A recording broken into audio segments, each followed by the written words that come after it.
Only a few people will have the courage to watch this video until the end, because I will only be speaking harsh truths. Harsh truths nobody likes.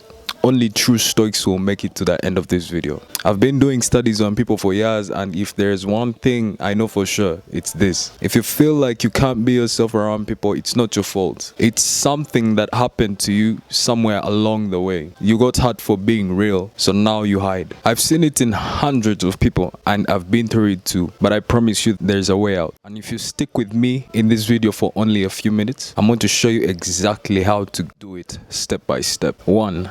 Expose the mask in writing. Write down, who am I pretending to be? And then after you write that down, write, what am I afraid they'll think of the real me? Right, so we've been conditioned in a way that we don't want to be authentic. We are being judged for being authentic, for being our true selves. Ever since we were kids, we've been told that, hey, don't do this, this is wrong. Hey, I don't like you because you do this and this. I don't like you because you act this way or what. And then because we are social creatures as human beings, we want validation. And you can't tell me that you're there and you don't feel like you need validation ever. You either need validation from yourself or from the work that you put in every day or from other people, external validation. The best kind of validation is the internal validation, where you put in the work that you need to put in, and then it makes you validate yourself because of the hard work that you've put in. For example, whenever I film a video or do a workout and exercise, I feel accomplished, and that's the way I validate myself. I can have the best week if I've reached all my goals of the day. Just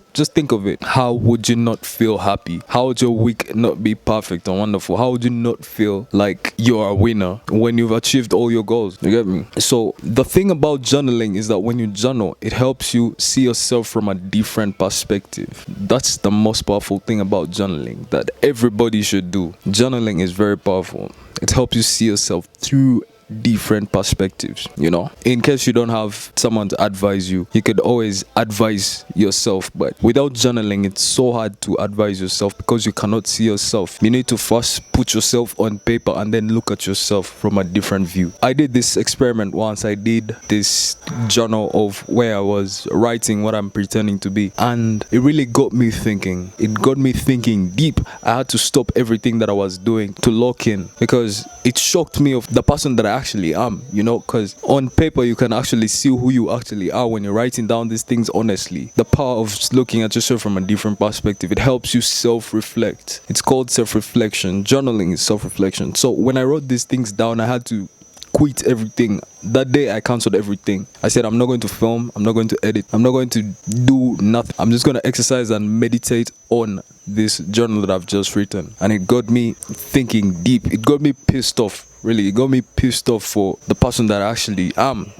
It's the power of being honest. If you're honest in the journal, it's gonna be very powerful for you. So make sure you be 100% authentic with that journal, because nobody's gonna see it. It's just you writing down. Literally, just write down what you feel like you're pretending to be, and also what you're afraid they'll think of being the real you. So in my journal, I first wrote down the things that I'm pretending to be. One of them was being happy. I pretend to be happy and yet I'm not. And then when I asked myself, what am I afraid they'll think of me when they see me not happy? And it got me thinking, like, it's real deep. I realized that I had a fear of judgment. As egotistic people, we feel like we don't need help. But know that self-improvement literally means I need help. Self-improvement is literally looking for help. And if you're trying to get help, but then your ego is in the way, how are you going to find help? Maybe if you read a few books, tap into those podcasts, it will help. That's what I did at first. But you realize that the best advice you could get is from yourself. But imagine you yourself giving yourself advice that is trash. You're giving yourself trash advice because you don't have information on a topic. You don't have information on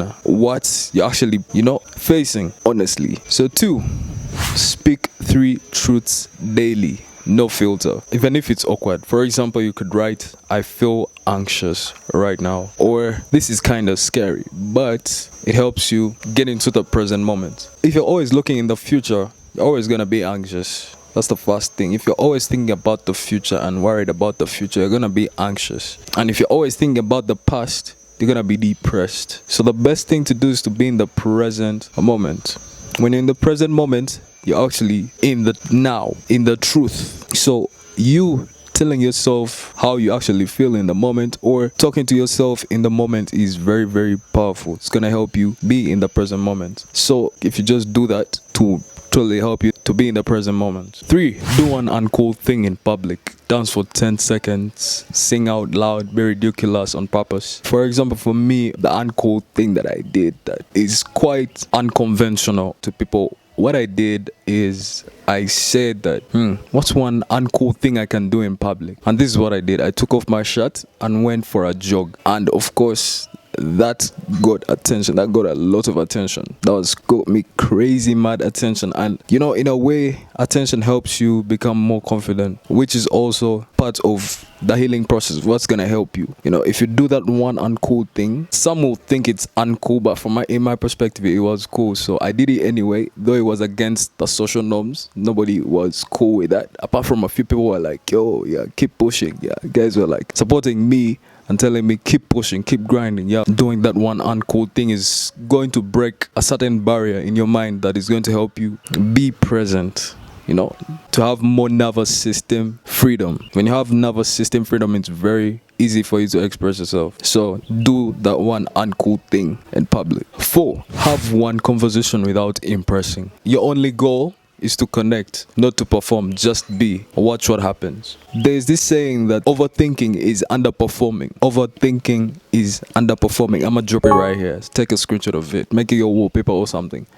Overthinking is underperforming. You overthinking every conversation is what's causing you to fumble most of the times. Because at this point, your only goal is to connect, not to perform. Don't worry about performance. Don't worry about none of that. Just be in the present moment. See, when you overthink this, that's when the problem comes in. That's why meditation is very important. You need to meditate every day. I did 20 minutes today. Actually, I did a meditation right before I go to film this video. It's really gonna help not to overthink. Just don't overthink. Be nonchalant. Sort of be retarded. Just be retarded. Who gives a damn? Just do whatever, man. Just say whatever comes to your mind. Say the first thing that comes to your mind. Don't think of performing. Just be.